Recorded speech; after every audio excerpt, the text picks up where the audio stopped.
Mother of God.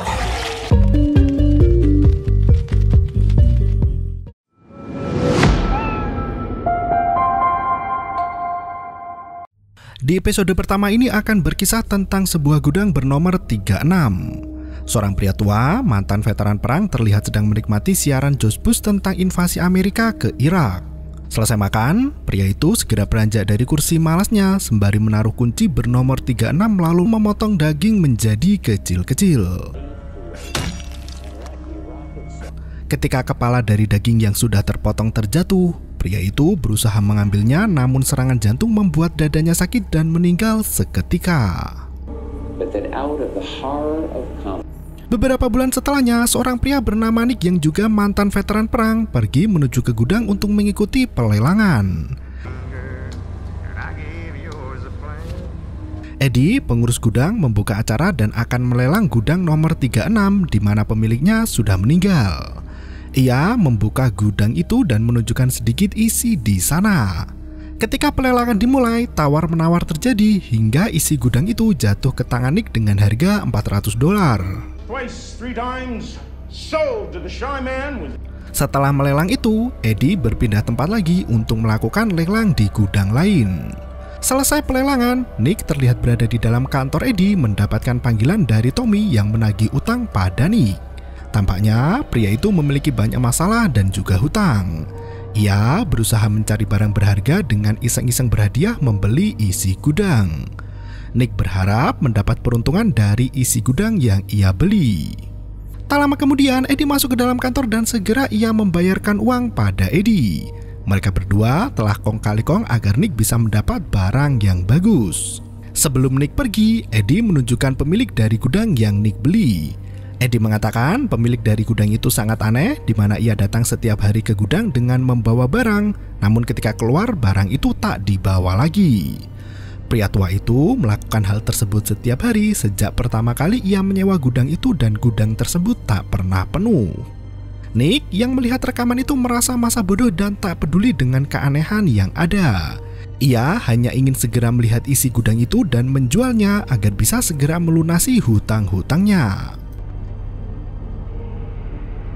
Sesaat setelah Nick pergi, seorang wanita parubaya datang untuk membayar sewa yang sudah tertunda selama 2 bulan. Eddie yang melihat wanita itu sedikit terkejut karena barang yang sudah ada di dalam gudang wanita itu telah dijual. Eddie menjelaskan pada Amelia jika dirinya sudah mengirimkan surat peringatan 2 kali ke rumah Amelia, namun tak mendapat kabar juga. Ia juga sudah menelpon, namun Amelia tak mengangkatnya. Amelia sendiri beralasan jika dirinya sudah pindah rumah dan juga sudah memberitahu Eddie jika nomor teleponnya berganti. Selain itu, ia juga pernah menelpon Eddie untuk memperingatkan tentang tenggat waktu pembayaran gudang. Eddie yang mengetahui hal itu tak bisa berbuat banyak.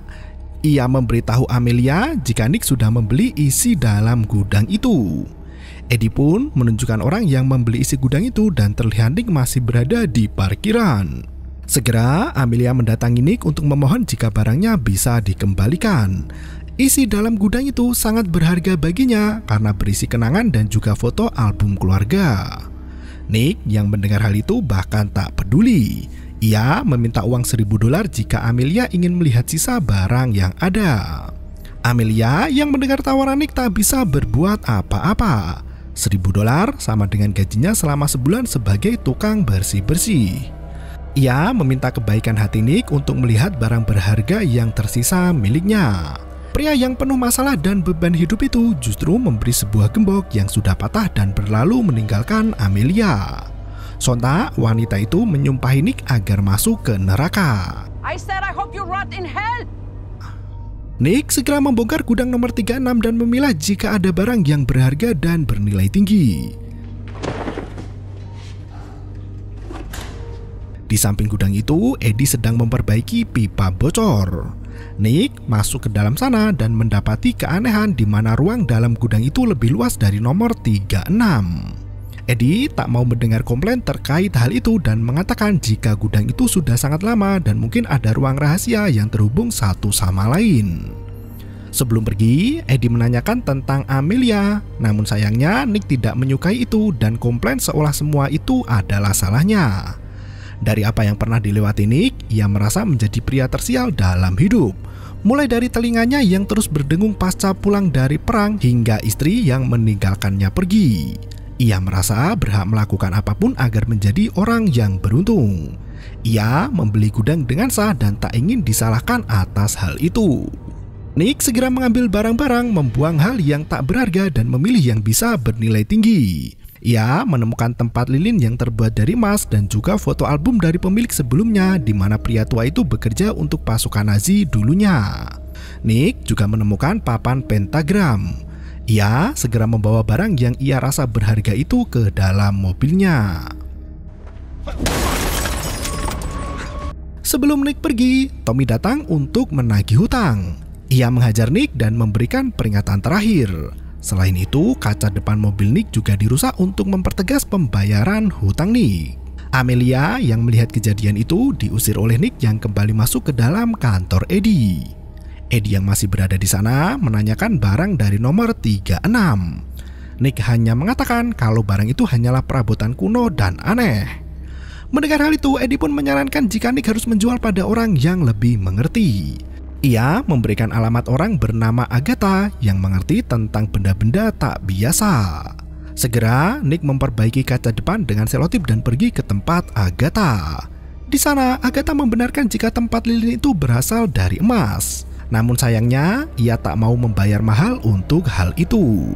Selain tak ada tanda di logamnya, pekerjaan dari barang itu juga tidak rapi.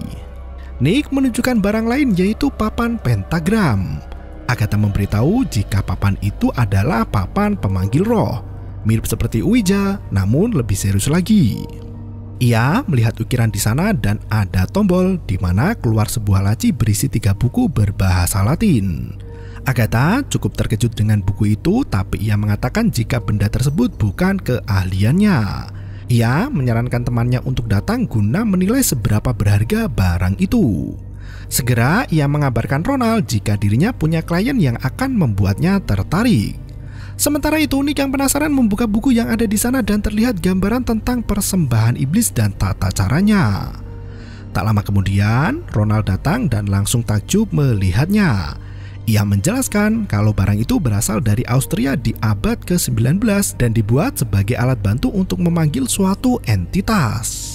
Nick tak tertarik dengan penjelasan dari Ronald. Ia menunjukkan 3 buku yang ada di dalam papan itu. Ronald yang melihat itu tampak tak percaya dan menanyakan buku jilid keempat.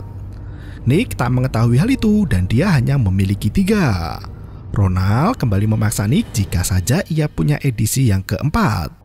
Buku yang keempat itu sangat langka. Dengan 3 buku yang ada, Nick hanya akan mendapat uang $10.000, sedangkan jika ia mendapat buku yang keempat, maka Nick bisa mendapat $300.000. Ronald menjelaskan jika buku keempat yang bernama Liber Quartus Sacramentum merupakan buku yang sangat langka, berisi tentang mantra dan simbol untuk menyegel iblis agar terkunci di bumi. Buku keempat menjadi sangat langka karena buku itu akan terbakar habis di akhir perjanjian bersama dengan mangsa yang diinginkan, kecuali jika ada orang yang mengakali perjanjian itu, di mana iblis dikhianati dan tak bisa mengambil mangsa, maka buku itu akan tetap utuh. Ronald pun membayar untuk tempat lilin, meja, dan kursi. Karena Nick harus menjual malam itu juga, ia mengajak Ronald untuk mencari bersama agar bisa mendapatkan $300.000. Bersama dengan Nick, Ronald pun ikut dalam satu mobil.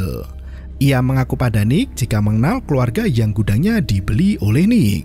Ronald menceritakan jika keluarga itu bergelimang harta berkat bisnis baja di Eropa.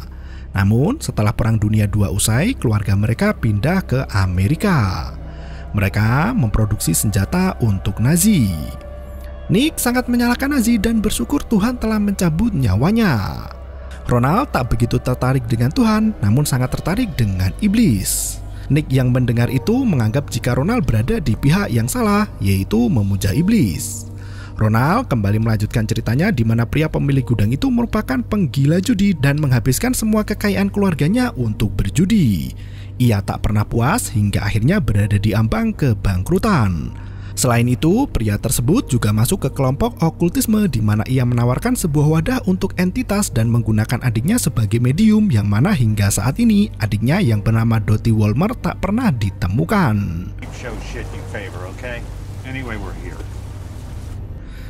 Sesampainya di sana, mereka menggeledah untuk mencari buku yang keempat. Nick mengatakan jika ia tak akan pergi sebelum buku itu ketemu. Nick membereskan beberapa sampah untuk mengurai kepadatan di gudang tersebut.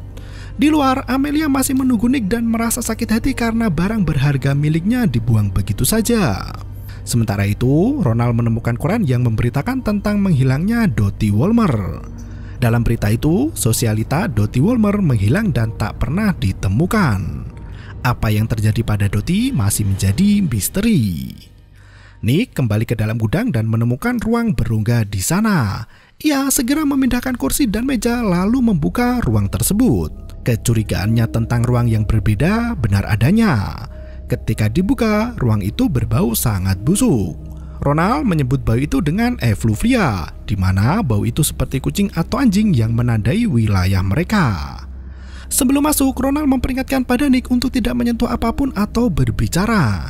Ia harus mengikuti arahan dari Ronald karena ditakutkan akan ada sosok dari dunia lain yang menyerang mereka. Dalam lorong masuk itu ada beberapa patung salib dan semakin ke dalam bau semakin menyengat. Di ujung lorong itu terdapat persembahan di mana sosok mayat wanita di tengah pentagram. Ronald langsung tahu jika itu adalah Dottie yang dipasung saudaranya sendiri dan dibiarkan mati kerasukan. Bahkan rambutnya sudah menyatu dengan lantai. Dalam kepala Dottie terlihat iblis yang bersemayam di sana.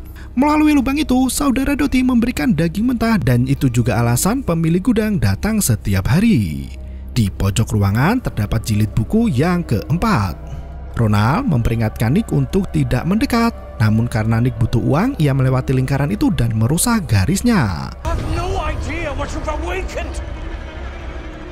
Seketika iblis bertentakel itu bangkit berdiri. Iblis itu langsung memakan Ronald dan buku yang dibawa Nick terbakar seketika. Nick yang ketakutan berusaha kabur dari makhluk mengerikan itu.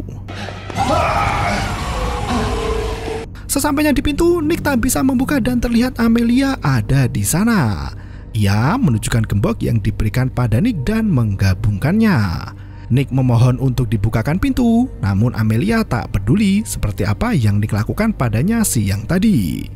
Nick pun dimakan oleh iblis itu dan kisah berakhir. Episode pertama dari series Guillermo del Toro Cabinet of Curiosities ini berjudul Log 36, berkisah tentang misteri dalam gudang. Misteri apa lagi yang ada di episode selanjutnya? Terima kasih dan sampai jumpa.